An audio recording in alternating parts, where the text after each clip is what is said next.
Good afternoon. Appreciate you being here. Good practice, good preparation, good week. I'll focus on 1-0. I'll focus on our processes and, kind of continue the process all the way to the game, through the game. So questions, please. Is Mycah Pittman part of the program right now? He won't be. He won't be. He's moving on. We're moving on. We wish him the best, and we don't judge. Johnny and DJ Johnson able to give it a go this week? Healthier, looking good, so we'll see. Who fills in as a punt returner for Mycah, or is that something you're still battling with? We've got 3 guys that we've repped. They actually split reps with the ones throughout camp and throughout our process this season. But we'll show that on game day more than anything else. What have you seen by way of perimeter blocking from some of the younger guys, the younger tight ends? If DJ's unable to go, if Johnny's unable to go, just those are 2 guys who are some of the strongest perimeter blockers you had. What have you seen from the younger tight ends this past week in particular? It seemed like they improved in that. Yeah, I think all along they have. I mean, throughout the way we practice, they're all getting equal reps. Not to mention the mentoring of these older guys. Not to mention it's a big part of practice. We do it every day, every single day. So we feel really good about their technique, about the way they understand leverage, how it works with the offense, and they perform really well. So, for us, regardless of the situation or circumstance, next man will be required to get up there and do the job at the same level as everybody else. Their adjustments to just even who might be on scout team by way of the receiver position. I know like Brevard and Delgado were down there, but just between injury or attrition or whatnot, there's just been some movement a little bit lower on the depth chart there. Anytime you have any type of issue, you always move some guys around. But the guys have adjusted well, and they've done a really good job. It's no question that Utah's been a different team as soon as Cam Rising took over at QB1.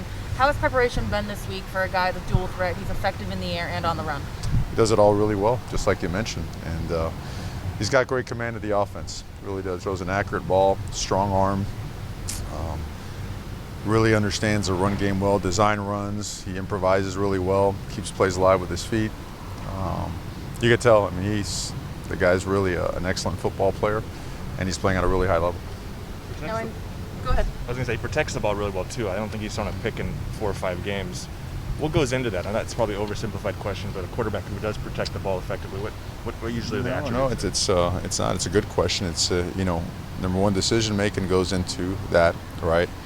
And even when making a decision where it's going to be a contested ball, is the ability to put in a spot where maybe only the receiver can catch it. He does that. He has that ability to him. And he's a guy, we recruited him hard in high school.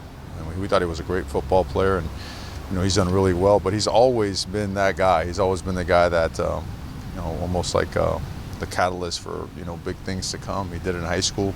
He's been doing it for them.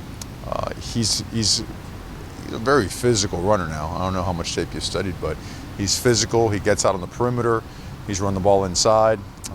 The read game is something that they do really well also. But they come at you so many different ways in the run game and play action. It's all married up.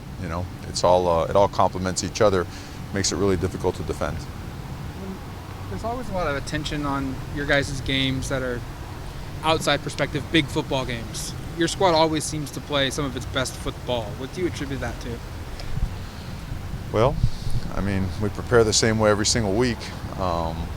You'd like to think that every single week you're getting better and better. So that's always been the goal since day one. And I think teams that are really focused on the importance of technique, fundamentals, the simplicity of pad level, at this time of year, have the ability to keep getting better. And if you do that, your season gets stronger. I think we've been doing that. And we still have miles to go. So that being said, playing against an excellent team, great football environment, just really excited about the opportunity.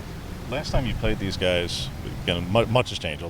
Coaching's changed, players have changed, etc. But Verone didn't play a lot because tactically he wanted to go with the boundary safeties against a very run-heavy Utah team. How different is Verone compared to 2 years ago, where he's bigger, he's obviously tied for the nation lead in interceptions, and you feel that much more comfortable putting him in any situation compared to his freshman season? Yeah, he's as good as any player we had in the secondary back in 19, or better. He's been playing at a high level. You know how important he is from his football IQ standpoint, his ability to set us and fix us, or even erase things when they're not exactly right. So with him, he's a guy that you just never want off the field. He's that guy. You guys didn't get to play against Utah last year just because of the schedule, short season. How excited is Noah Sewell to go up against his brother, and how cool is it for that family to have 2 players on opposing teams at one game? Yeah, well, as you well know, their family is just a very big part of our family here. I'm sure that always plays a huge role, but I'm sure both brothers are really focused on preparation, on execution, and that's the way the family DNA goes. They're all about getting the job done. So I'm sure both guys are really focused on playing their best games.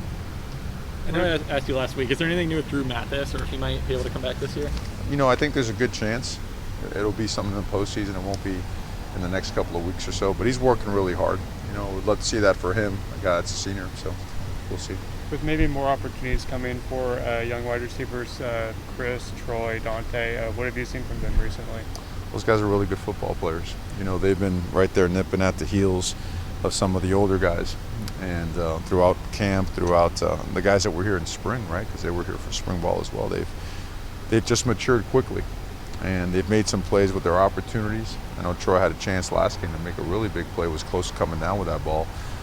They're really close to just being that next level person. So we have complete confidence in all those guys to step in and play well. Jackson the Duke, you mentioned he was close to play. Is that the case? And can he be someone who actually contributes now? I know he's been a long time since he's played because of injury, but is that still viable? Yeah, it's been a long time since he's played, but he practiced full speed, did everything. And not just against the scouts, but also when the ones go against the one, twos against the twos, and he looks great, so we expect him to be a contributor.